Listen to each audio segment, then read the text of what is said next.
Hello नमस्कार दोस्तों, स्वागत है आपका हमारे यूट्यूब चैनल डिजी शिक्षक में।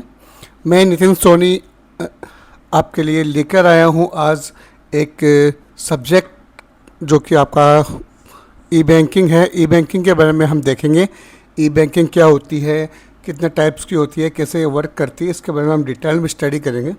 तो सिंपली ई बैंकिंग जो है, ई बैंकिंग को स्टार्ट करने से पहले मैं आपसे रिक्वेस्ट करूंगा कि अगर अभी तक आपने चैनल को सब्सक्राइब नहीं किया है तो please subscribe and share with your friends, क्योंकि हो सकता है आपका पेपर हो, कल आपका पेपर है, जैसे पंडित दीनदयाल उपाध्याय यूनिवर्सिटी है उसके अंदर पेपर है, तो आप अपने दोस्तों के साथ इसको शेयर कीजिए ताकि उनको भी इसका बेनिफिट मिले और वो भी स्टडी कर सके। ये एक वन शॉट वीडियो है जिसमें हम इतना डिटेल में ना बता के नॉर्मली जो टॉपिक्स हैं उनको हम कवर करेंगे, जो है उसके बारे में अपन पढ़ेंगे। तो इतना टाइम वेस्ट किए अपन चलते हैं यूनिट फर्स्ट पे, the meaning of electronic banking या ई बैंकिंग अपन बोल सकते हैं। ई बैंकिंग या इलेक्ट्रॉनिक बैंकिंग एक ऐसी बैंकिंग सर्विस है जिसमें हम कस्टमर बैंक ब्रांच जाए बिना इंटरनेट, मोबाइल फ़ोन, कंप्यूटर या एटीएम के थ्रू आपका कोई भी काम करता है या कोई भी ट्रांजैक्शन करता है बैंकिंग से रिलेटेड, तो वो क्या कहलाता है, आपका इंटरनेट बैंकिंग कहलाता है। इंटरनेट बैंकिंग को हम या फिर ई बैंकिंग को हम इंटरनेट बैंकिंग कहते हैं, ऑनलाइन बैंकिंग कहते हैं, डिजिटल बैंकिंग भी कर सकते हैं या फिर वर्चुअल बैंकिंग भी कह सकते हैं। ये सब इसके शॉर्ट नेम या फिर अल्टरनेटिव नेम हम यहाँ पे इनको यूज़ में लेते हैं। ये सारे इसके नाम कहलाते हैं। जैसे मैं डेफिनेशन का अगर एग्जाम्पल दूँ, राहुल है, जैसे उसने अपने SBI अकाउंट से गूगल पे किया और अमित के अकाउंट में उसने 2000 रुपये ट्रांसफ़र किया, ये सारा ई बैंकिंग ही कहलाता है। और according to RBI e banking is a delivery of banking product services through the electronic channels. जितने भी इलेक्ट्रॉनिक चैनल्स हैं, जो फ़ोन, मोबाइल या एटीएम हो गया, SMS हो गया, उनके थ्रू जो भी ट्रांजेक्शन्स किए जाते हैं वो सारे क्या कहलाते हैं, ई बैंकिंग कहलाते हैं। और ये आरबीआई के थ्रू ही आरबीआई की गाइडलाइन के अकॉर्डिंग ही इनको काम करना होता है। जैसे कि एग्जांपल मैंने आपको बताया कि एक कस्टमर है, वो 10,000 रुपये ट्रांसफ़र करना चाहता है SBI टू HDFC में, वो UPI यूज़ में लेता है गूगल पे के थ्रू और वो बिना बैंक में गए हुए वो अमाउंट ट्रांसफ़र कर सकता है। ये आपका ई बैंकिंग का ही ट्रांजेक्शन कहलाता है, ई बैंकिंग ही कहलाता है। हमें अब अपन बात करते हैं सेकंड टॉपिक, ई बैंकिंग के फीचर्स के बारे में। तो ई बैंकिंग जो है वो आपके 24/7 आवर्स एनी टाइम आपके पास वो अवेलेबल रहती है। कभी भी किसी भी जगह से आप बैंकिंग को एक्सेस कर सकते हैं। फास्ट होती है, कन्वीनियंट ट्रांजेक्शन्स प्रोवाइड कराती है, पेपरलेस होती है। आपको पेपर वर्क करने की कोई ज़रूरत नहीं है कि आपको भाई जमा पर्ची भरनी है या फिर आपको निकालने के लिए कोई पर्ची भरनी है या कोई फॉर्म भरना है, तो ऐसा नहीं है। सारा काम जो है आपका ऑनलाइन या एप्लीकेशन के थ्रू जब हो रहा हो तो उसे हम ई बैंकिंग की कैटेगरी में यूज़ में ले सकते हैं। और ट्रांजेक्शन्स जो होते हैं वो सिक्योर होते हैं with the using of passwords and OTP। आपकी परमिशंस और आपके पासवर्ड के बिना लॉगिन नहीं होगा और वो कोई भी ट्रांजेक्शन होगा उससे पहले आपसे OTP मांगेगा, हाई सिक्योरिटी कोड मांगेगा, उसके थ्रू ही आप ट्रांजेक्शन कर सकते हैं। अवेलेबल होता है ये हर जगह, कहीं से भी आप इसको यूज में ले सकते हैं with the using of internet. Internet होना आपके पास ज़रूरी है और एप्लीकेशन होना आपके पास ज़रूरी है। टाइम को बचाता है, कॉस्ट को बचाता है, आपका ट्रांसफ़र करता है मनी को इंस्टेंटली, बिल पेमेंट्स वगैरह कर सकते हैं आप, अकाउंट को मैनेज कर सकते हैं। ये सारे इसी के पार्ट आते हैं। जैसे मैं एग्जांपल लूँ, जैसे प्रिया को रात को 11 बजे मोबाइल बैंकिंग से इलेक्ट्रॉनिक बिल पेमेंट करना है कि भाई 12 बजे बाद में तो क्या हो जाएगा, उसका ट्रांजेक्शन में लगेगा या फिर चार्जेस लगेंगे, जो भी लेट फीस लगती है, तो क्या करेगी, रात को 11 बजे से पहले इलेक्ट्रॉनिकली उसको ट्रांसफ़र कर सकती है, पेमेंट कर सकती है। तो ये सारे अपन इसके अंदर यूज़ में लेते हैं। नेक्स्ट अपन देखते हैं objective of e banking. Objective की बात करूं तो ऑब्जेक्टिव में ई बैंकिंग का पर्पज़ होता है कस्टमर को फास्ट और कन्वीनियंट बैंकिंग सर्विसेज प्रोवाइड करना। सबसे मेन ये काम होता है बैंकिंग का। तो इसके अंदर जैसे टाइम को बचाना होता है, बैंकिंग को इजी बताना होता है, कैशलेस ट्रांजैक्शंस को प्रमोट करना होता है, कस्टमर को सेटिस्फाई करना होता है, बैंक की जो इफ़िशियंसी होती है वो इम्प्रूव करना होता है, पेपर बैंकिंग को बढ़ावा देना, पेपरलेस बैंकिंग को बढ़ावा देना होता है। जैसे कॉलेज फीस को जमा करना हो गया, फिर इलेक्ट्रॉनिक बिल्स हो गया, कस्टमर को ये इंटरनेट बैंकिंग के थ्रू वो यूज़ में लेके कर सकते हैं। ये सारे ई बैंकिंग के काम होते हैं। बाद में अपन बात करते हैं एडवांटेज ऑफ ई बैंकिंग की। तो एडवांटेज तो बहुत सारे हैं इसके। जैसे सबसे पहला होता है टाइम सेविंग, तो टाइम आपका सेव करेगा। 24/7 आवर्स आपके लिए अवेलेबल रहेगा। इजी मनी ट्रांसफ़र होगा, घर बैठे आप बैंकिंग कर सकते हैं। क्यू में नहीं खड़ा होना पड़ता है, लाइनों में नहीं खड़ा रहना पड़ता है। ऑनलाइन एफडी आरडी इनको मैनेज करना, मोबाइल रिचार्ज करना, बिल पेमेंट करना, इन सब के लिए ये अवेलेबल होता है। ये सारे कस्टमर्स के लिए एग्जांपल होते हैं। ये कस्टमर के लिए आपके एग्जांपल है यहाँ पे जो मैंने आपको बताया है कि कस्टमर के लिए यूज़ में आता है एडवांटेज। अगर बैंकिंग की बात करूँ तो बैंकिंग का क्या होता है, ऑपरेटिंग कॉस्ट कम हो जाती है, क्योंकि भाई पेपर कम लगेगा।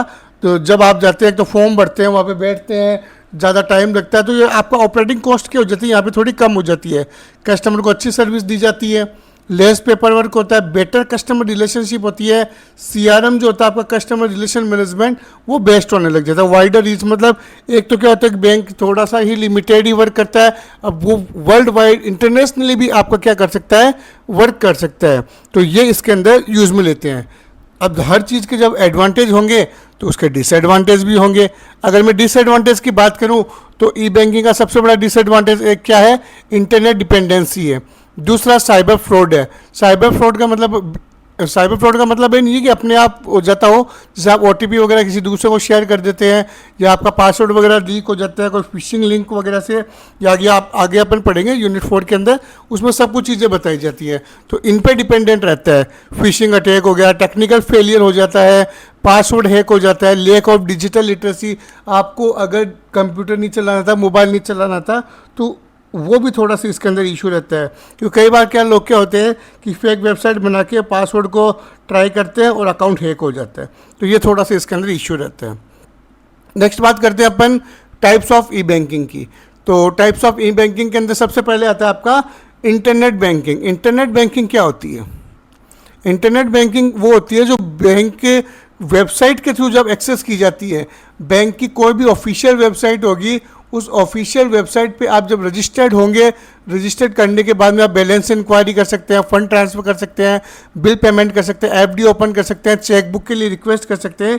ये सारा काम जब आप ऑनलाइन किसी पर्टिकुलर वेबसाइट में या ऑफिशियल वेबसाइट के थ्रू जब आप करते हैं तो वो क्या कहलाता है, आपका इंटरनेट बैंकिंग कहलाता है। जिसे मैं बात करूँ तो एसबीआई में नेट बैंकिंग यूज़ में ली जाती है, तो वो इसका क्या है, बेस्ट एग्जाम्पल है कि वहाँ पे एसबीआई नेट बैंकिंग यूज़ में ली जाती है। अगर मैं बात करूं सेकंड टाइप की, तो सेकंड टाइप आपका मोबाइल बैंकिंग। तो मोबाइल बैंकिंग होती है मोबाइल एप्लीकेशंस के थ्रू। स्मार्टफोन में यूपीआई एप्लीकेशंस होगी, जैसे आजकल हर बैंक अपनी एप्लीकेशन प्रोवाइड कराते हैं। जैसे मैं पीएनबी की बात करूं तो पीएनबी के लिए पीएनबी 1 हो गया, आपका एसबीआई की मैं बात करूं तो योनो हो गया, एचडीएफसी के लिए एचडीएफसी ऐप हो गई, ठीक है, एक्सिस के लिए एक्सिस मोबाइल हो गया।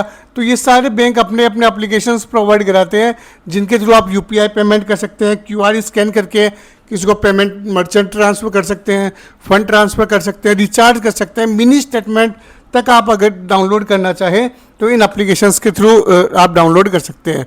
जैसे एचडीएफसी का मोबाइल एप्लीकेशन का मैंने आपको बताया। तीसरा आता है एटीएम बैंकिंग। एटीएम एक इलेक्ट्रॉनिक मशीन है जिसे कस्टमर कैश विड्रॉ कर सकता है, दूसरी बैंकिंग सर्विसेज यूज़ में ले सकता है। तो वहाँ पे आपका एटीएम बैंकिंग भी यूज़ में लिया जाता है, जिसका फुल फॉर्म है automated teller machine. Full form कई बार बच्चों पूछा जाता है कि एटीएम का फुल फॉर्म क्या होता है, तो ऑटोमेटेड टेलर मशीन, ये इसका फुल फॉर्म होता है। ये बैंकिंग सर्विसेज प्रोवाइड कराता है विदाउट अ बैंक एम्प्लॉय, कि वहाँ पे कोई बैंक एम्प्लॉय नहीं होगा, केवल आप मशीन में जाके आप कैश को विड्रॉ कीजिए। आपको डिपॉजिट कराना है तो आप डिपॉजिट भी करा सकते हैं। आजकल कई बैंकिंग सर्विसेज में ये सिस्टम आता है कि उसमें आप कैश डिपॉजिट होता है, जिसे अपन सीडीएम बोलते हैं। कैश बैलेंस चेक करना है, बैलेंस चेक कर सकते हैं, मिनी स्टेटमेंट ले सकते हैं। आजकल कई बैंक एटीएम के अंदर तो क्यूआर स्कैन का ऑप्शन आने लग गया कि भाई आप फ़ोनपे के थ्रू भी आप क्या कर सकते हैं, वहाँ पे स्कैन कीजिए और पेमेंट अपना विड्रॉ कर सकते हैं।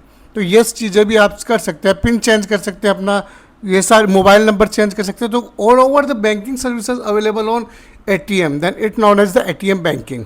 नेक्स्ट आता है आपका डेबिट कार्ड बैंकिंग। तो डेबिट कार्ड बैंकिंग का सीधा सा मतलब है मनी को डायरेक्टली डिडक्ट किया जाता है। इसके थ्रू ज़्यादा सर्विसेज नहीं प्रोवाइड कराई जाती है। जब आप ऑनलाइन परचेज करते हैं अमेजोन, फ्लिपकार्ट वगैरह पे, तो आप डेबिट कार्ड के थ्रू जब आप पेमेंट करते हैं, उसके जो मोबाइल नंबर, आपके जो कार्ड नंबर होते हैं, कार्ड का सीवीवी नंबर होता है, कार्ड की जो डिटेल्स होती है, उनके थ्रू एक्सपायरी डेट के थ्रू आप अपने आप को वेरीफाई करते हैं। ओटीपी आता है, ओटीपी के थ्रू आप ट्रांजेक्शन करते हैं और आपके अकाउंट से जो भी पेमेंट होता है वो कट जाता है। बाद में अपन बात करते हैं क्रेडिट कार्ड बैंकिंग की। क्रेडिट कार्ड बैंकिंग का मतलब होता है, क्रेडिट कार्ड एक ऐसी फैसिलिटी प्रोवाइड कराता है बैंकिंग को कि आपके अकाउंट में जैसे पैसा नहीं भी है तो आप एक बार बैंक का जो भी उधार एक तरीके से आपको प्रोवाइड कराती है कि एक लिमिट तक वो आप पेमेंट कर सकते हैं और कस्टमर बाद में उसको पेमेंट करेगा। पहले पेमेंट बैंक पेमेंट करेगी, बाद में कस्टमर पेमेंट करेगा बैंक को। तो ये अपन कर सकते हैं, जैसे फ्लाइट बुकिंग के लिए, आपका बिल पेमेंट के लिए, इन सब जगह क्या यूज़ में लिया जाता है, आपका क्रेडिट कार्ड बैंकिंग भी आप यूज़ में ले सकते हैं। नेक्स्ट आता है यूपीआई। यूपीआई का फुल फॉर्म होता है यूनिफाइड पेमेंट इंटरफेस। ये एनपीसीआई के थ्रू आपका क्या किया जाता है, मैनेज किया जाता है। यूपीआई में क्या होता है, यूपीआई आप क्यूआर कोड के थ्रू या किसी पर्टिकुलर रजिस्टर्ड एप्लीकेशन का जो ओनर होता है उसको आप अगर ट्रांसफ़र करना, जैसे मेरे मोबाइल नंबर रजिस्टर्ड है उस पर मेरे को आप पेमेंट करना चाहते हैं तो यूपीआई बैंकिंग से आप कर सकते हैं। एसएमएस बैंकिंग का मतलब है कि जब भी कोई ट्रांजेक्शन होता है तो आपके पास एसएमएस आता है, तो वो एसएमएस के थ्रू इन्फॉर्मेशन रिसीव होना, it is the part of SMS banking. Email banking भी यही है कि भाई आपके पास ईमेल ट्रांजेक्शन भी आता है, but your mobile number should be registered और email should be registered in bank. जब ये बैंक में रजिस्टर्ड होगी तभी आप इसको यूज में ले सकते हैं। नेक्स्ट आता है आपका टेलीफोन बैंकिंग, इसे अपन बोलते हैं IVR। ठीक है, बैंकिंग के कुछ टोल फ्री नंबर्स होते हैं, उन टोल फ्री नंबर पे आप जब कॉल करते हैं तो वो आपसे 1 2 3 नंबर पूछ के आपसे हिंदी इंग्लिश चयन करो, या पूछ के जब आपको हेल्प करके आपकी जो बैंकिंग सर्विसेज है उनको अगर आप एक्सेस करना चाहते हो, कोई कंप्लेंट करना चाहते हो, एटीएम कार्ड को ब्लॉक करवाना चाहते हो, पिन जनरेट करना चाहते हो, तो उन सब चीज़ों के लिए आप टेलीफोन बैंकिंग भी यूज में ले सकते हैं। तो ये टाइप्स ऑफ बैंकिंग था। अब ई बैंकिंग ट्रांजेक्शन्स क्या होते हैं? ई बैंकिंग ट्रांजेक्शन का मतलब है इलेक्ट्रॉनिक मीडियम के थ्रू पैसों का कोई भी ट्रांसफ़र करना या पेमेंट करना, ये सारा किस कैटेगरी में आता है? आपका ई बैंकिंग ट्रांजेक्शन्स में आता है। जैसे इसके एग्जांपल है नेफ्ट हो गया, NEFT, RTGS हो गया, IMPS हो गया, UPI हो गया, डेबिट कार्ड पेमेंट हो गया, मोबाइल बैंकिंग हो गया। ये सारे ट्रांजेक्शन्स क्या है आपके ई बैंकिंग ट्रांजेक्शन्स कैटेगरी के अंदर आते हैं। अब एक आता है आपके पास बहुत ही इंपॉर्टेंट टॉपिक, ट्रंकेटेड चेक। ये क्वेश्चन बनने लायक आता है, आपके क्वेश्चन भी पूछा जा सकता है ट्रंकेटेड चेक क्या होते हैं। तो ट्रंकेटेड चेक का मतलब होता है, अपन इसको नॉर्मली बोलते हैं ब्लैंक चेक। चेक ट्रंकेशन का मतलब होता है physical cheque that does not travel bank to bank. आपका बैंक के पास नहीं जाता, केवल एक स्कैन्ड इमेज होती है जो इलेक्ट्रॉनिकली सेंड की जाती है। इस पर आप साइन करोगे, आप पेमेंट करने से पहले आप जो चेक है उसकी तरह आपको होता है ब्लैंक चेक, उस पर आप साइन करके रखोगे। तो जब भी ट्रांजेक्शन करना होगा तो बैंक क्या करेगी, उसको क्लियर के लिए भेजेगी और वो आपका एक्सेस हो जाएगा। इसकी प्रोसेस क्या होती है? इसका प्रोसेस हो कि कस्टमर क्या करता है, वो डिपॉजिट कराता है चेक को, बैंक चेक को स्कैन करती है, इमेज को सेंड करती है इलेक्ट्रॉनिकली, और बैंक क्या करता है, वेरीफाई करता है और अमाउंट को क्या कर देता है, क्रेडिट कर देता है। ब्लैंक चेक का मतलब यही होता है। फास्ट क्लियरिंग होता है, लेस पेपर वर्क होता है, रिड्यूस फ्रॉड होता है, आपका लोअर ट्रांसपोर्टेशन कॉस्ट होता है, सिक्योर प्रोसेसिंग है। तो ये सारा इसके अंदर यूज में लिया जाता है। जैसे मैं अगर एग्जांपल लूँ, जयपुर में डिपॉजिट किया गया चेक अगर दिल्ली भेजने की जगह उसको इमेज इलेक्ट्रॉनिकली भेज दी जाती है कि भाई आपका कोई भी चेक है उसको जयपुर से आपको दिल्ली भेजना है, दिल्ली ट्रांसफ़र करना है, तो उसकी फ़ोटो भेज के आप उसको वर्क करा सकते हैं। बैंकिंग के थ्रू ही उसको वेरीफाई किया जाता है। नेक्स्ट आता है इलेक्ट्रॉनिक चेक, जिसे अपन क्या बोलते हैं, ई चेक। ई चेक भी बहुत इंपॉर्टेंट पार्ट है। ई चेक का मतलब होता है इलेक्ट्रॉनिकली चेक, पेपर चेक का डिजिटल वर्जन ही होता है, ये कह सकते हैं अपन इसको। इसमें हैंड रिटन सिग्नेचर की जगह आपके डिजिटल सिग्नेचर्स यूज में लिए जाते हैं। सेम ये भी पेपरलेस होता है, सिक्योर है क्योंकि डिजिटल सिग्नेचर आपकी आइडेंटिटी को बताता है। इसके अंदर फास्ट होता है, ऑनलाइन प्रोसेसिंग होता है, और ये सारी चीज़ें इसके अंदर यूज में ली जाती है। अब अगर अपन देखें डिफरेंस देखते हैं दोनों के अंदर, तो ट्रंकेटेड चेक और इलेक्ट्रॉनिक चेक में क्या है कि जो ट्रंकेटेड चेक है ये स्कैन किया जाता है, और इलेक्ट्रॉनिकली चेक क्या होता है, डिजिटली चेक होता है। और आपका इसमें ट्रंकेटेड चेक में हैंड रिटन सिग्नेचर होते हैं, यहाँ पे डिजिटल सिग्नेचर होते हैं। ये इमेज को यूज़ में लेता है, और यहाँ पर इलेक्ट्रॉनिकली चेक, ई चेक क्या होता है, इलेक्ट्रॉनिकली ट्रांजेक्शन यूज़ में लेता है। पेपर की रिक्वायर्ड होती है यहाँ पे पेपर की रिक्वायर्ड नहीं होती है। It's the speed of fast, and ये इससे भी ज़्यादा फास्ट होता है, इसलिए इसको फास्टर बोला गया है। तो ये था आपका चेक के बारे में। अब अपन देखते हैं कुछ मॉडल्स हैं, उन मॉडल्स को और देखते हैं ई बैंकिंग के कुछ मॉडल है वो किस प्रकार वर्क करते हैं, ये भी अपन को डिस्कस करते हैं। सबसे पहले आता है आपका इंफॉर्मेटिव मॉडल। इस मॉडल में कस्टमर सिर्फ इंफॉर्मेशन देख सकता है कि भाई बैंकिंग क्या करते हैं। बैंकिंग के अंदर कुछ पर्टिकुलर मॉडल्स डिजाइन की गए, उस मॉडल के अकॉर्डिंग वो इन्फॉर्मेशन को एक्सेस कराते हैं। तो इंफॉर्मेटिव मॉडल में केवल वो अपनी बैंकिंग इन्फॉर्मेशन चेक कर सकता है, अकाउंट नंबर हो गया, अकाउंट का CRM नंबर हो गया, इंटरेस्ट रेट होगी, लोन की डिटेल होगी, ये सारी चीज़ें बैंक की वेबसाइट पे वो चेक कर सकते हैं। नेक्स्ट है कम्युनिटी मॉडल। कस्टमर बैंक से ऑनलाइन कम्युनिकेशन कर सकता है। यहाँ पे कोई कंप्लेंट करनी हो, फीडबैक अगर आपको लेना हो, ईमेल अगर आपको कुछ करनी हो, ईमेल इंक्वायरी करनी हो, लोन के बारे में कुछ जानना हो, तो कंप्लेंट रजिस्टर्ड करा के वो कर सकता है। नेक्स्ट आता है आपका ट्रांजेक्शनल मॉडल।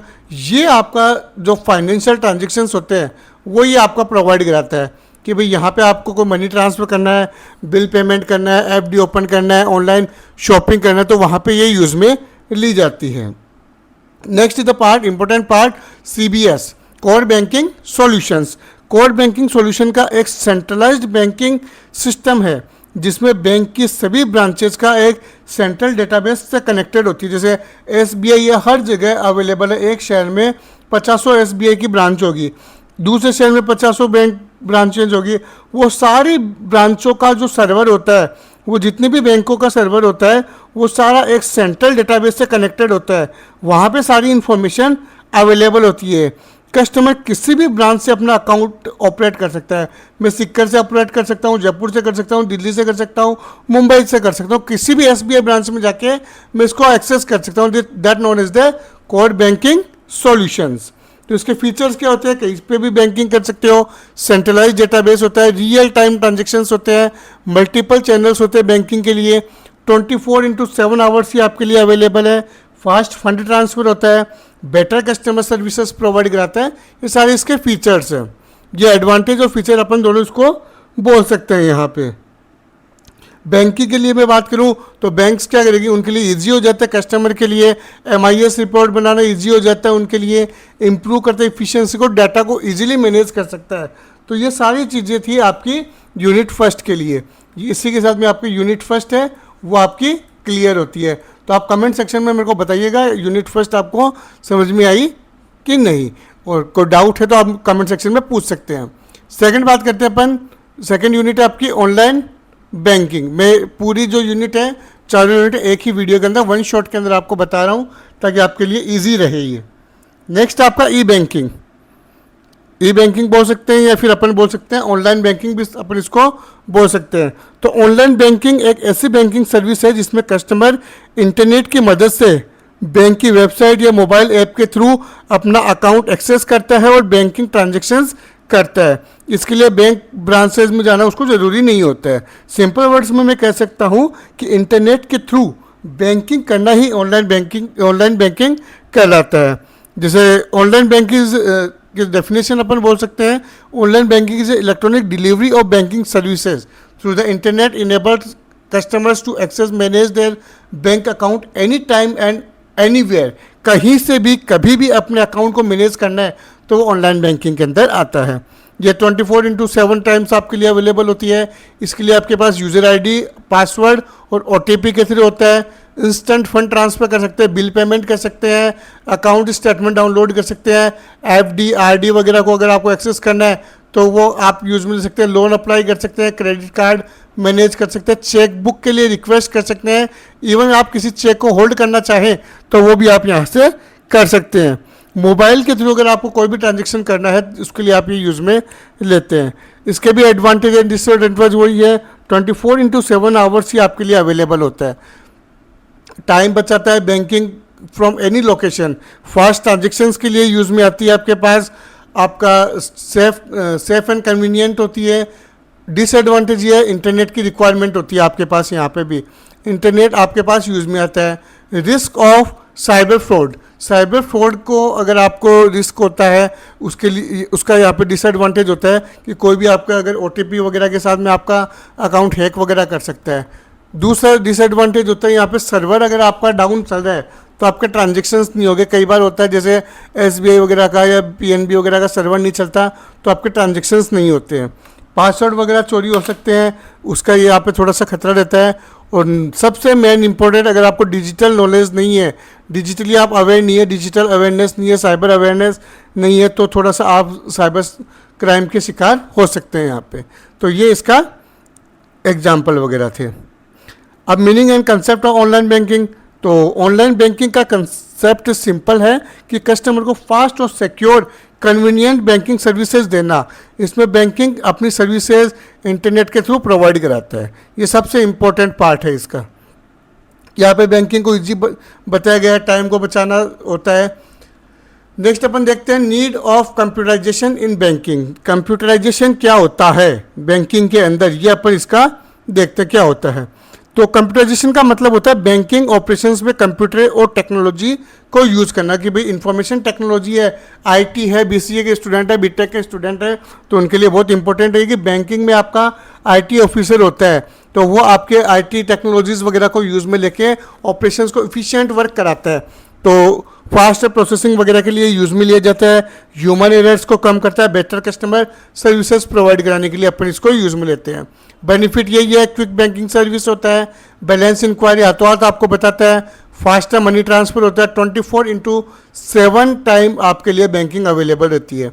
बैंक के लिए अगर कुछ एडवांटेज बताऊं तो वहाँ पे रिड्यूस होता है operating cost, improve efficiency, better data management है, हायर कस्टमर सेटिस्फेक्शन कि भाई कस्टमर को ज़्यादा वेट नहीं करना पड़ता, तो उसका काम हो जाता है।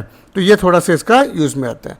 नेक्स्ट अपन देखते हैं इलेक्ट्रॉनिक डिलीवरी चैनल्स कि भाई जब अपन बात करते हैं ऑनलाइन बैंकिंग की तो उसमें कौन कौन से इलेक्ट्रॉनिक डिलीवरी चैनल्स आपके वहाँ पे यूज़ में आते हैं।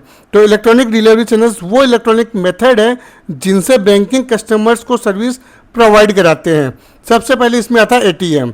एटीएम एक मशीन है जिसे कस्टमर कैश विड्रॉ कर सकता है और बैंकिंग सर्विसेज यूज़ में ले सकता है। जैसे उसमें ट्रांसफ़र करना हो, आजकल तो इसमें डिपॉजिट का भी आने लग गया, उसके लिए आपके पास एक एटीएम कार्ड होता है, इसमें 16 डिजिट का नंबर होता है, सीवीवी नंबर होता है, आपका एक्सपायरी डेट होती है, date of name of customer होता है, ये सारी डिटेल्स उसके अंदर प्रोवाइड कराते हैं। Different types of ATM provide करा देते हैं जिसके लिए बैंक चार्जेस करती है। नेक्स्ट होता है इंटरनेट बैंकिंग। बैंक की वेबसाइट के थ्रू, बैंक वेबसाइट के थ्रू अगर आप कोई बैंकिंग सर्विसेज को यूज़ में ले रहे हैं तो वो क्या कहलाता है, आपका इंटरनेट बैंकिंग कहलाता है। जैसे कॉलेज फीस को पेमेंट करना नेट बैंकिंग के थ्रू, मोबाइल बैंकिंग के मोबाइल एप्लीकेशंस के थ्रू पर्टिकुलर बैंक की या फिर यूपीआई की किसी भी एप्लीकेशन को जब आप यूज़ में लेते, जैसे योनो एसबीआई हो गया, एचडीएफसी मोबाइल एप्लीकेशन हो गया, इनको यूज़ में लेकर अगर कोई ट्रांजेक्शन करते हैं तो मोबाइल बैंकिंग एप्लीकेशंस के थ्रू होता है। डेबिट कार्ड की बात करूं तो डायरेक्ट बैंक अकाउंट से पेमेंट होता है। जो भी आपका कार्ड होता है, एटीएम को अपन डेबिट कार्ड भी बोल सकते हैं, एटीएम का हम डेबिट कार्ड अपन जिसको अपन बोलते हैं। नेक्स्ट होता है credit card. Credit card allow करता है कस्टमर को कि भाई आपको कुछ भी परचेज करना हो तो पहले क्या करेंगे, कस्टमर पेमेंट कर देता है, बाद में बैंक उसके ऊपर कुछ चार्जेस वगैरह लेती है उस कार्ड का, उसके थ्रू आपका बाद में आप उसको पेमेंट करते हो बैंक को। तो ये आपका क्रेडिट कार्ड एज ए उधार कार्ड बोल सकते हैं अपन कि आप उधारी देने के लिए ही यूज़ में लिया जाता है। यूपीआई मैंने आपको बताया यूनिफाइड पेमेंट इंटरफेस है, वो वही आपका क्या होता है, यूपीआई के थ्रू आप इंस्टेंट पेमेंट ट्रांसफ़र कर सकते हो यूपीआई एप्लीकेशंस पे, फ़ोनपे, गूगल पे, आपकी बहुत सारी है, क्रेड वगैरह बहुत एप्लीकेशंस है। एसएमएस बैंकिंग कि आप एसएमएस के थ्रू कोई भी इंफॉर्मेशन चाहते हो कि भाई पेमेंट अगर आपका कट रहा है, पेमेंट जमा हो रहा है, तो उसके लिए एसएमएस बैंकिंग यूज़ में ली जाती है। ये सारे चैनल्स होते हैं, सारे मेथड होते हैं जो ऑनलाइन बैंकिंग के अंदर यूज़ में लिए जाते हैं। नेक्स्ट आता है आपका ऑटोमेटेड टेलर मशीन, एटीएम जिसे अपन बोलते हैं।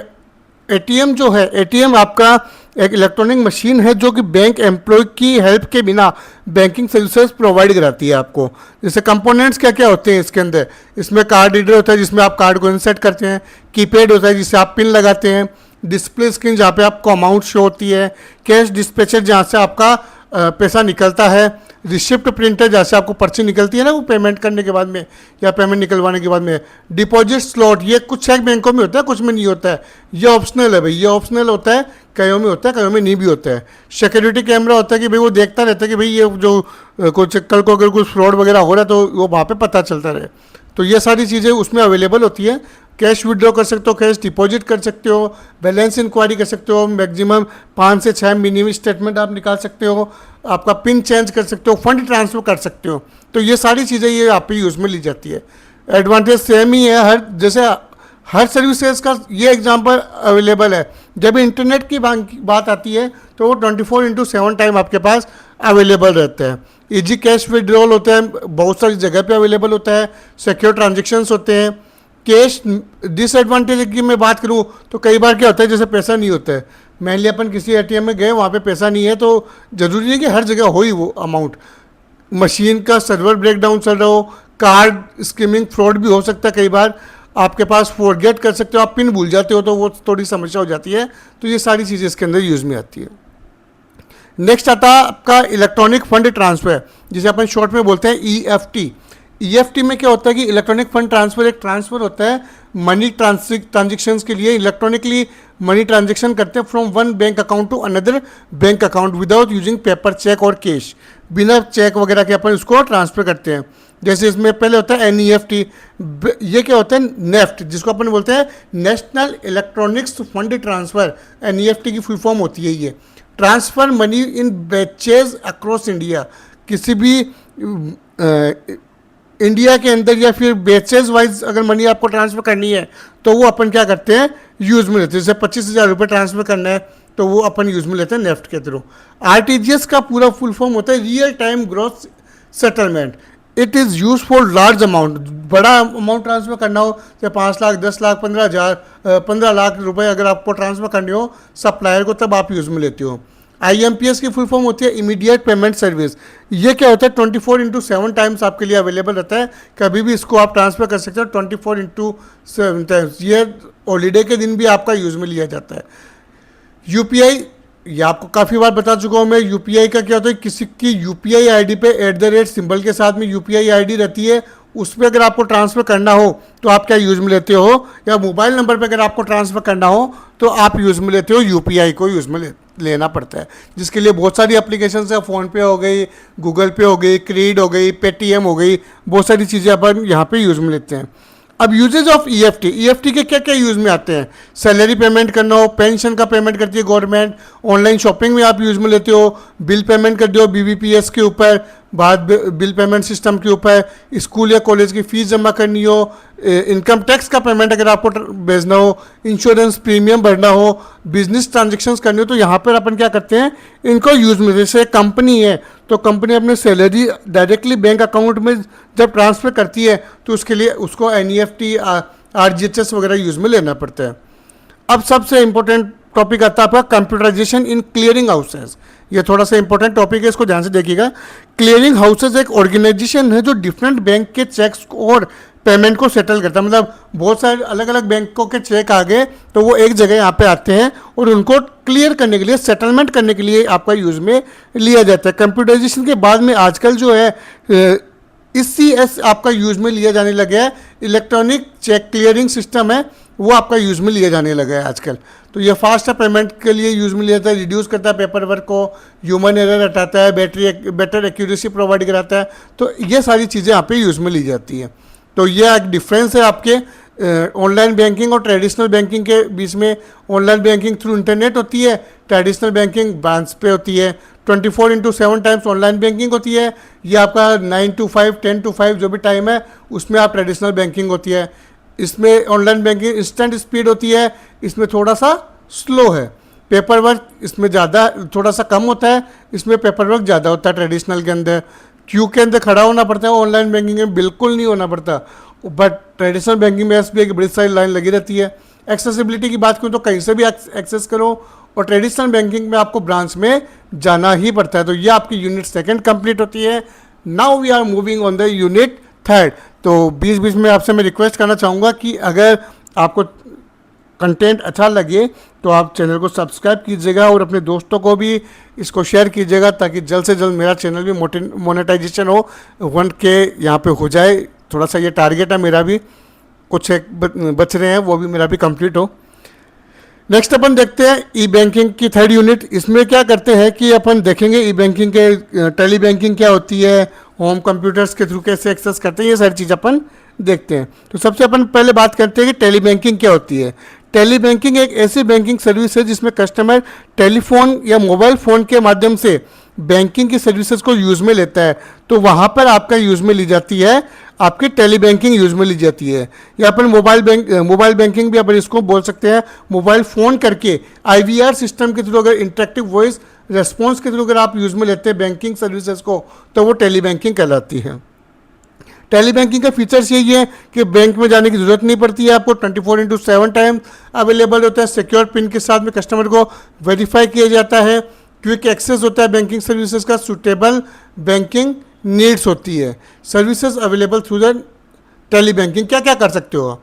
बैलेंस इंक्वायरी कर सकते हो, मिनी स्टेटमेंट देख सकते हो, कार्ड को ब्लैक कर सकते हो, चेक स्टेटस देख सकते हो, लोन इन्फॉर्मेशन ले सकते हो, एफडी की इंक्वायरी ले सकते हो, कस्टमर कंप्लेंट कर सकते हो आप। ये सारे काम आप कर सकते हो आईवीआर के थ्रू। एडवांटेज क्या है? टाइम बचाता है, इजी टू यूज़ है, अवेलेबल होता है हर जगह पर, क्विक कस्टमर सपोर्ट प्रोवाइड कराता है, कन्वीनियंट होता है इमरजेंसी के अंदर कि भाई कोई फ्रॉड हो जाता है तो आप हाथों हाथ आईवीआर पे कॉल कीजिए और आप उसको बता सकते हैं बैंक को, तो बैंक उसको एक बार रोक सकती है। तो ये सारी चीज़ें होती है। बैंकिंग ऑन होम कंप्यूटर्स, आप अपने होम कंप्यूटर्स पे बैंकिंग को यूज़ में कैसे लेते हैं? इसका मतलब होता है कि कस्टमर अपने घर पर कंप्यूटर या लैपटॉप से इंटरनेट की हेल्प से बैंकिंग सर्विसेज यूज़ करता है। यह सर्विसेज बैंकिंग के शुरुआती टाइम में यूज़ में ली जाती थी। ये इसमें कस्टमर कर सकता है जैसे बैलेंस चेक कर सकता है, मनी ट्रांसफ़र कर सकता है, बिल पेमेंट कर सकता है, डाउनलोड कर सकता है, अकाउंट स्टेटमेंट वगैरह, ये सारी चीज़ें इसमें यूज़ में ली जाती है। बहुत वैसे पहले यूज़ में लिया जाता था इंटरनेट बैंकिंग काफ़ी समय पहले। आजकल तो यूपीआई जब से आया है इसको कम यूज़ में लिया जाने लगा है। नेक्स्ट देखते हैं EMT, electronic money transfer. EMT का मतलब होता है एक बैंक से दूसरे बैंक में इलेक्ट्रॉनिक सिस्टम के थ्रू पैसा ट्रांसफ़र करना, बिना कैश और चेक के अपन इसको ट्रांसफ़र कर सकते हैं। ईएमटी जो प्रोसेस होता है ट्रांसफ़र करता है मनी को बिना किसी भी बैंक में गए हुए, घर बैठे अपन इसको ट्रांसफ़र कर सकते हैं एक जगह से दूसरी जगह। इसमें मैंने आपको बताया एनईएफटी हो गया, आरटीजीएस हो गया, आईएमपीएस, यूपीआई, इसके लिए आप प्रीवियस जो यूनिट है उसमें आप देख सकते हैं, डिटेल में बताया है। ये salary payment, pension payment, business payment, online services वगैरह के लिए अपन यूज़ में ले सकते हैं। ये सारा मैंने अभी आपको ऊपर डिफाइन किया है। नेक्स्ट अपन देखते हैं इलेक्ट्रॉनिक चेक। ई चेक भी वही चीज़ है, एक ट्रेडिशनल चेक का ही पार्ट है, डिजिटल वर्जन है जिसको ऑनलाइन यूज़ में लिया जाता है। डिजिटल साइन होता है जो पेपरलेस ट्रांजेक्शन के लिए यूज़ में लिया जाता है, हाई सिक्योरिटी के साथ में, क्विक प्रोसेसिंग होती है और ये आपका बेटर सिक्योरिटी प्रोवाइड कराता है। इसके लिए आपको इंटरनेट की रिक्वायरमेंट होती है। डिजिटल सिग्नेचर कंपलसरी होता है बट इसके बिना आपका ई चेक वर्क नहीं करेगा। सबसे इंपॉर्टेंट MICR, काफ़ी बार फुल फॉर्म भी पूछी जाती है, मैग्नेटिक इंक कैरेक्टर रिकॉग्नाइजेशन। इसका मैं आपको बताना चाहूँगा, बहुत बार पूछा जाता है। एक कोड होता है ये एक तरीके से, EMICR को अपन बोल सकते हैं कि एक कोड भी होता है आपका MICR, magnetic ink character recognition. Machine के अंदर इसको यूज़ में लिया जाता है। चेक के नीचे जो 9 डिजिट होते हैं, देखो मैं आपको दिखाना चाहूँगा, यहाँ पे मैंने फ़ोटो लिया था इसका। ये चेक बैंक, ये कुछ डिजिट होते हैं यहाँ पे, ये जो डिजिट होते हैं 9 डिजिट का जो कोड होता है उसका अपन MICR कोड बोलते हैं। ये वाला जो कोड है ये MICR कोड होता है। इसमें जो फर्स्ट डिजिट होते हैं वो फर्स्ट 3 डिजिट होते हैं सिटी कोड, हर एक सिटी का 3 डिजिट का कोड होता है। नेक्स्ट 3 डिजिट क्या होते हैं? पहले 3 क्या हो गए? City code. नेक्स्ट 3 क्या हो जाएंगे? आपके बैंक के कोड। और नेक्स्ट 3 क्या हो जाएंगे? ब्रांच के कोड। ये MICR कोड बताता है। MICR एक मैग्नेटिक इंक से इसको लिखा जाता है जो मशीन इजीली रीड कर लेती है, इसलिए इसको MICR बोलते हैं। जब भी चेक बैंक में डिपॉजिट होता है तो MICR के थ्रू उसको रीड किया जाएगा हमेशा। नेक्स्ट होता है चेक। चेक आप सब जानते हैं क्या होता है? एक रिटर्न ऑर्डर होता है कि भाई किसी पर्टिकुलर अमाउंट को किसी पर्टिकुलर आदमी के अकाउंट में, अकाउंट होल्डर के अकाउंट में आपको पेमेंट करना है मेरे अकाउंट से, तब आप क्या करते हो? चेक का यूज़ में लेते हो। चेक एक रिटर्न ऑर्डर ही होता है, एक रिटर्न ऑर्डर देते हैं हम बैंक को कि भाई इस वाले आदमी के अकाउंट में इतने पैसे आप डाल दीजिए। अब कौन कौन सी पार्टीज यूज़ में आती है इसमें? पहले होता है ड्रॉवर। ड्रॉवर का मतलब होता है जो चेक लिखता है, जिसके नाम से चेक लिखा जाएगा। ड्रॉवी, ये क्या होता है? जो बैंक का पेमेंट करता है, जो बैंक पेमेंट करता है, यानी कि जो जिसके अकाउंट से पेमेंट कटेगा। और पेई कि भाई जिससे पेमेंट मिलेगा, ठीक है, जिसको पेमेंट मिलता है। तो ये सारी चीज़ें यूज़ में ली जाती है। अब टाइप्स ऑफ चेक की बात करूं तो इसमें पहला आता है बैरियर चेक। जो चेक लेकर आता है उसको पेमेंट मिल जाती है कि भाई आप चेक लेके गए तो आपको पेमेंट मिल जाएगी। ऑर्डर चेक का मतलब होता है कि भाई ऑर्डर चेक में सिर्फ नाम लिखा होता है, उस पर्सन को ही अमाउंट मिलेगा। क्रॉस्ड चेक का मतलब होता है payment is made only through the bank account. इसमें बैंक अकाउंट का नंबर लिखा होता है, उस बैंक अकाउंट नंबर पे ही उसको ट्रांसफ़र किया जाएगा। जैसे बैंक जो गवर्नमेंट का अकाउंट होते हैं वो क्रॉस्ड चेक होते हैं। बाद में होता है post dated cheque. Post dated का चेक होता है मतलब फ्यूचर के लिए मैंने अमाउंट डाली है कि भाई 3 महीने के बाद की डेट डाली है, उसी दिन ये आपका चेक है वो क्लियर होगा। सेटल चेक का मतलब होता है वैलिडिटी एक्सपायर हो चुकी है, मतलब ये तो आपका एक्सपायर हो गया भाई, वैलिडिटी खत्म होगी। सेल्फ चेक का मतलब कि मैं खुद ही चेक लेके जाऊंगा और अमाउंट निकलवाना चाहता हूँ मेरे नाम से ही, वो मेरा ही अकाउंट है, मेरे को पैसे निकलवाने हैं, तो मैं क्या करता हूँ चेक लेके जाता हूँ। ट्रेवलर चेक आपका यूज़ में आता है जब आप कहीं ट्रेवल वगैरह करते हो, कहीं घूमने वगैरह जाते हो ना, तो उस टाइम में आपका ये यूज़ में लिया जाता है। ये आपको होता है ट्रेवलर चेक। नेक्स्ट अपन देखते हैं e banking in India. E banking in India क्या, बैंक इंडिया में ई बैंकिंग का क्या यूज़ है? इंडिया में ई बैंकिंग काफ़ी फास्ट ग्रो हुई है। इसका रीज़न है इंटरनेट, स्मार्टफोन, आपके आरबीआई गाइडलाइंस और आरबीआई के टाइम टू टाइम इनको सपोर्ट करना, स्मार्टफोन, डिजिटल इंडिया इनिशिएटिव्स, इनके थ्रू क्या हुआ गवर्नमेंट ने इंडिया में ज़्यादा ही इसको पॉपुलर कर दिया है। Mobile banking, ATM banking, UPI, debit card, credit card, Aadhaar enabled, AEPS जिसे अपन बोलते हैं, भीम ऐप है, भारत का जो ये यूज़ में लिया जाता है आपका क्यूआर कोड का, इसके लिए आप यूज़ में लेते हैं। तो ये सारी चीज़ें इसमें यूज़ में ली जा रही है। और कौन कौन सी ई बैंकिंग होती है? SBI, PNB, bank of Baroda, HDFC, ICICI, axis bank, ये सारी चीज़ें यहाँ पे यूज़ में ली जाती है। अब ऑनलाइन बैंकिंग को आप यूज़ कैसे ले, ये थोड़ा सा स्टेप देखते हैं अपन। सबसे पहले आपको क्या करना है, बैंक अकाउंट ओपन करना होता है। एक बैंक अकाउंट ओपन करेंगे, उसके लिए आप पर्टिकुलर वेबसाइट पे जाएंगे, वहाँ पे इंटरनेट बैंकिंग को आप रजिस्टर करेंगे, उसमें आपको यूज़र आईडी और पासवर्ड बैंक से मिलेगा। आप बैंक में जाएंगे ऑफिशियल बैंकिंग वेबसाइट पे या मोबाइल एप्लीकेशन में, वहाँ पे आपको लॉगिन करना आपकी यूज़र आईडी और पासवर्ड से। कई जगह बार क्या होता है पासवर्ड को चेंज भी कर दिया जाता है, मतलब फर्स्ट टाइम जो बैंक आपको पासवर्ड देती है उसको आपको चेंज कर लेना भी चाहिए और चेंज करने का ऑप्शन भी आता है। 6 नंबर स्टेप होता है verify the identity using OTP. OTP के थ्रू क्या करते हो आप आइडेंटिटी को वेरीफाई कराते हो अपने। बाद में आप सेलेक्टेड जो रिक्वायर्ड बैंक सर्विसेज है उनको सेलेक्ट करते हो, complete the transaction and log out safely after the use. आप लॉग आउट हो जाते हो वहाँ पे। ये सारी चीज़ें यूज़ में आती है जब आप इसको यूज़ में लेना चाहते हैं, तो वहाँ पर आपकी यूज़ में आती है, आपकी ई बैंकिंग यूज़ में आ रही है। नेक्स्ट अपन देखते हैं components of the e banking.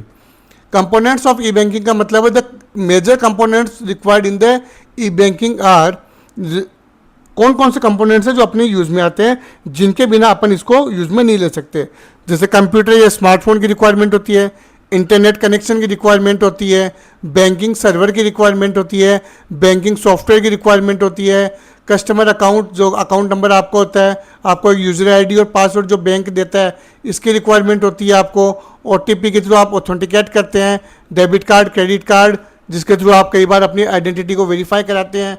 Secure payment gateway होता है जो आपका एसएसएल लेयर के अंदर यूज़ में लिया जाता है। ये सारी चीज़ें यूज़ में ली जाती है। These are some advantage of e banking. Bank कहीं से भी यूज़ में लीजिए, कभी भी यूज़ में लीजिए, टाइम सेव करता है, 24/7 टाइम है, reduce paper work, fast transaction, secure payment system, easy account management, account को मैनेज करने के लिए यूज़ में आता है। फंड ट्रांसफ़र कर सकते हैं कहीं पे भी, किसी को भी आप। कन्वीनियंस होता है बिल पेमेंट्स वगैरह के लिए। इम्प्रूव करता है आपका कस्टमर सेटिस्फेक्शन, मतलब कस्टमर को बैंकिंग जाने की ज़रूरत नहीं है, घर बैठे आप अपना काम कर सकते हैं। लिमिटेशंस होती है कुछ ई बैंकिंग की, लाइक ये इंटरनेट पे डिपेंडेंट होता है, साइबर फ्रॉड हो रहे हैं आपको पता है, फिशिंग अटैक होते हैं, पासवर्ड हैक हो सकता है with the using of OTP वगैरह। तो आप ओटीपी वगैरह कभी भी किसी को शेयर ना करें। आपका कोई भी बैंक का कर्मचारी आपसे नहीं पूछता है, काफ़ी बार आपको ये गाइडलाइन भी आती है। Lack of digital literacy, server down time, risk identity theft, ये सारे क्या मेनली जैसे जैसे इंटरनेट बढ़ रहा है वैसे वैसे क्या हो रहा है, साइबर फ्रॉड का खतरा भी आपके पास बढ़ता जा रहा है। This is the unit 3 which is completed. Next अपन देखते हैं e banking security. E banking security क्या है? ई बैंकिंग सिक्योरिटी को अपन नॉर्मली बोल सकते हैं कि जब भी अपन ई बैंकिंग को यूज़ में लेते हैं तो किस तरीके से अपन को उसको यूज़ में लेना है, वो सारी चीज़ें अपन देखते हैं। तो सबसे पहले अपन समझते हैं ई बैंकिंग सिक्योरिटी। आज के टाइम में हम जब मोबाइल, इंटरनेट बैंकिंग, यूपीआई और एटीएम का यूज़ कर रहे हैं लेकिन सिक्योरिटी ना हो तो हैकर्स अपने अकाउंट को कभी भी हैक कर सकते हैं या पैसा से चुरा सकते हैं। वो चुकाएंगे तो क्या, वो चुरा सकते हैं आपका पैसा। इसी प्रॉब्लम को रोकने के लिए ई बैंकिंग सिक्योरिटी यूज़ में लिया जाता है। सिंपल वर्ड्स में अगर मैं बोलूँ तो बैंकिंग को सेफ बनाना ही ई बैंकिंग का सिक्योरिटी ऑब्जेक्टिव है। Protect the customer information, prevent unauthorised access, कोई भी उसको एक्सेस ना कर पाए, कस्टमर की इंफॉर्मेशन लीक ना हो, इंश्योर करता है फाइनेंशियल ट्रांजेक्शन्स को, मेंटेन करता है कस्टमर के ट्रस्ट को, प्रोटेक्ट करता है बैंक के डेटाबेस को। ये सारी चीज़ें यहाँ पे आपके यूज़ में ली जाती है। नेक्स्ट, क्यों नीड पड़ी ई बैंकिंग के अंदर सिक्योरिटी की? नीड तो भाई इसलिए पड़ी कि अब सवाल यही आ गया कि भाई जब आपके बैंक के अंदर सब कुछ पैसा वगैरह आपकी इंफॉर्मेशन वगैरह है तो साइबर रिस्क से तो उसको बचाना ही पड़ेगा। तो उसके लिए बैंकिंग क्या करते हैं, आपको सिक्योरिटी प्रोवाइड कराते हैं। लाइक क्यूआर के थ्रू पेमेंट जब करते हैं तो वेरीफाई वगैरह कराते हैं, आपको ओटीपी वगैरह लेते हैं तो तब आपका यूज़ में लेते हैं। क्योंकि आज के टाइम जो इंटरनेट बैंकिंग है वो इंटरनेट के थ्रू है और इंटरनेट पे हैकर्स भी एक्टिव रहते हैं, साइबर क्रिमिनल्स भी होते हैं। तो इसके लिए अपन को यूज़ में पड़ती है। Protect against cyber criminals, hackers के थ्रू अपन प्रोटेक्ट करते हैं। ऑनलाइन फ्रॉड्स को रोकना होता है। कस्टमर प्राइवेसी, मतलब कस्टमर की इन्फॉर्मेशन भी बाहर नहीं जानी चाहिए कि भाई किसके अकाउंट में कितना पैसा है, उसका पैन कार्ड नंबर वगैरह, वो सारे प्रोटेक्ट करते हैं। बैंक रिकॉर्ड को प्रोटेक्ट करता है। इलेक्ट्रॉनिक फंड ट्रांसफर को आपको बचाने के लिए आपका यूज़ में लिया जाता है। कुछ सिक्योरिटी कंसेप्ट होते हैं, उनको अपन देखते हैं कौन कौन से होते हैं। सिक्योरिटी कंसेप्ट का मतलब कि बैंक पहले चेक करता है कि भाई ये कौन कौन से तरीके से उसको ऑथेंटिकेट किया जाए या उसको ट्रांजेक्शन करते हैं तो इंटीग्रिटी वगैरह, ऑथोराइजेशन वगैरह, वो सारी चीज़ें आपके सिक्योरिटी कंसेप्ट में आती है। तो सबसे पहले आता है ऑथेंटिकेशन। ऑथेंटिकेशन का मतलब होता है कस्टमर की आइडेंटिटी को वेरीफाई किया जाता है। कस्टमर को आइडेंटिटी कैसे वेरीफाई करेंगे, उसका यूज़र आईडी, उसके password, OTP, biometric authentication, fingerprint, face recognition, इन सब के थ्रू वो क्या करता है, ऑथेंटिकेट करता है। ऑथोराइजेशन का मतलब होता है कि जब ऑथेंटिकेशन हो जाती है तब उसको परमिशन मिल जाती है कि भई अब क्या क्या सर्विसेज वो एक्सेस करेगा, कि अब उसको कौन सी सर्विसेज उसको एक्सेस करने देनी है या नहीं करने देनी है। तो ऑथोराइजेशन डिसाइड करेगा कि कस्टमर क्या क्या एक्सेस करेगा। जैसे सिर्फ अकाउंट होल्डर अपने अकाउंट से मनी ट्रांसफ़र कर सकता है, किसी दूसरे के अकाउंट की मनी को वो नहीं देख सकता। तो ये एक ऑथोराइजेशन है, ये एक मैकेनिज्म है। नेक्स्ट आता है कॉन्फिडेंशियलिटी। कॉन्फिडेंशियलिटी का मतलब है कि ये इंश्योर करेगा कि banking information accessible by only authorised person. मेरा अकाउंट है तो केवल मैं ही उसको एक्सेस करूं, दूसरा उसको एक्सेस ना करे। इंक्रिप्शन यहाँ पे यूज़ में लिया जाता है। नेक्स्ट आता है इंटीग्रिटी। इंटीग्रिटी का मतलब होता है कि डेटा जो भी है, जैसे मैं 5,000 रुपये ट्रांसफ़र कर रहा हूँ तो वो 5,000 रुपये जाना चाहिए, एंटर होना चाहिए। रिसीवर के पास भी 5,000 जाना चाहिए, 4,500 नहीं जाना चाहिए या फिर 50,000 भी नहीं जाना चाहिए। ये आपका इंटीग्रिटी कहलाता है कि उसके अंदर कोई भी मॉडिफिकेशन नहीं हो। अवेलेबिलिटी इंश्योर करता है कि आपका जो भी बैंकिंग सर्विसेज है वो हमेशा अवेलेबल रहनी चाहिए। जैसे 24/7 टाइम्स वो आपके पास अवेलेबल होनी चाहिए। या फिर मैं जब उसको ट्रांसफ़र कर रहा हूँ तो अगले के अकाउंट में भी वो उसी टाइम पे ट्रांसफ़र होनी चाहिए कि भाई मेरे पास से तो होगी पर उसके पास वो नहीं हुई, तो वो भी अवेलेबल होना चाहिए। नॉन रेपुटेशन का मतलब है कि आपके जो ट्रांजेक्शन करने के बाद में कस्टमर डिनाई नहीं कर सकता कि उसने ये ट्रांजेक्शन नहीं की है। आपने प्रूफ दिया है, डिजिटल सिग्नेचर प्रोवाइड किया है, ओटीपी वगैरह दिया है, उसके बाद में ही आपका वो ट्रांजेक्शन हुआ है, तो वो आप मना नहीं कर सकते। नेक्स्ट आपका आता है privacy in E banking. Privacy का मतलब है कि कस्टमर की पर्सनल इन्फॉर्मेशन को सिक्योर रखना। बैंक के पास कस्टमर की बहुत सारी इंपॉर्टेंट इन्फॉर्मेशंस होती है, जैसे कि नाम हो गया, आधार नंबर हो गया, मोबाइल नंबर हो गया, pan card number, account number, transaction history. ये इन्फॉर्मेशन किसी भी अनऑथोराइज्ड पर्सन के हाथ में नहीं जानी चाहिए, उसके पास ये शेयर नहीं होनी चाहिए। प्राइवेसी का मतलब है कि डेटा को इनक्रिप्ट रखना, डेटा को अलग लैंग्वेज के अंदर स्टोर कराना, वहाँ पे कोडेड लैंग्वेज के अंदर उसको स्टोर कराना, सिक्योर पासवर्ड यूज़ में लेना। आप देखते हो @ सिंबल, हैश और वो बहुत सारी चीज़ें यूज़ में लेनी पड़ती है, स्मॉल लेटर, कैपिटल लेटर, तब जाके आपका पासवर्ड क्रिएट होता है। तो वो बैंक को आपकी प्राइवेसी को मेजर करने के लिए ही यूज़ में लेते हैं। ओटीपी यूज़ में लेते हैं वेरिफिकेशन के लिए, फायरवॉल यूज़ में लेती है, प्राइवेसी पॉलिसीज़ यूज़ में लेती है, एक्सेस कंट्रोल यूज़ में लेती है। तो उन सब के लिए आपका यूज़ में लिया जाता है प्राइवेसी कंसर्न्स। तो बैंक कभी भी अपने कस्टमर की इन्फॉर्मेशन को दूसरों के पास में या अनऑथोराइज पर्सन के पास में नहीं भेजता, और कभी भी बैंक आपसे कॉल पर OTP नहीं मांगता। ये भाई सबसे बड़ी बात आप ध्यान रखिएगा, जो भी चैनल को देख रहे हैं या फिर अपने जो बड़े बुजुर्ग हैं उनको भी बताइए, क्योंकि ज़्यादातर जो डिजिटल फ्रॉड होते हैं वो इन्हीं के साथ में होता है, या तो यूथ के साथ में होता है या फिर ओल्ड एजेस है उनके साथ में होता है कि भाई उनका पेंशन वगैरह जो भी अमाउंट होता है वो निकाल लिया जाता है। सिक्योरिटी सर्वे, सिक्योरिटी सर्विस का मतलब होता है कि बैंक अपने सॉफ्टवेयर या सिस्टम को रेगुलरली चेक करता है कि कहीं कोई सॉफ्टवेयर वीकनेस तो नहीं है। अगर वीकनेस मिलती है तो पहले उसे फिक्स किया जाता है और बाद में उसको एक्सेस के लिए दिया जाता है। जो टाइम टू टाइम मेंटेनेंस का मैसेज आता है ना आपके पास, वही चीज़ है। इसका ऑब्जेक्टिव है सिक्योरिटी प्रॉब्लम्स को आइडेंटिफाई करना, साइबर अटैक्स को रोकना, कस्टमर को डेटा को प्रोटेक्ट करना, बैंकिंग सिस्टम को इम्प्रूव करना। तो उसके लिए कौन कौन सी मेथड्स यूज़ में ली जाती है? रिस्क असेसमेंट यूज़ में लिया जाता है, सिक्योरिटी ऑडिट किया जाता है time to time, vulnerability testing की जाती है एप्लीकेशन सॉफ्टवेयर को, पेनिट्रेशन टेस्टिंग, जो साइबर एक्सपर्ट्स होते हैं वो time to time penetration testing करते हैं कि भाई इसके अंदर कोई दिक्कत तो नहीं है ना। या फिर कई बार क्या होते हैं, कुछ बग फाइंड आउट करते हैं कस्टमर या फिर जो स्मार्ट सिटीजन है या मैं बोलता हूँ साइबर एक्सपर्ट है, वो क्या करते हैं वहाँ पे बग फाइंड आउट करके बैंक को बताते हैं।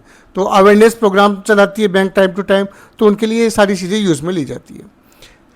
नेक्स्ट आता है ई बिल्डर सॉल्यूशन। ई बिल्डर सॉल्यूशन सॉफ्टवेयर और टेक्नोलॉजी का कलेक्शन है जो सिक्योर बैंकिंग एप्लीकेशंस को बनाने के लिए यूज़ में लिए जाते हैं।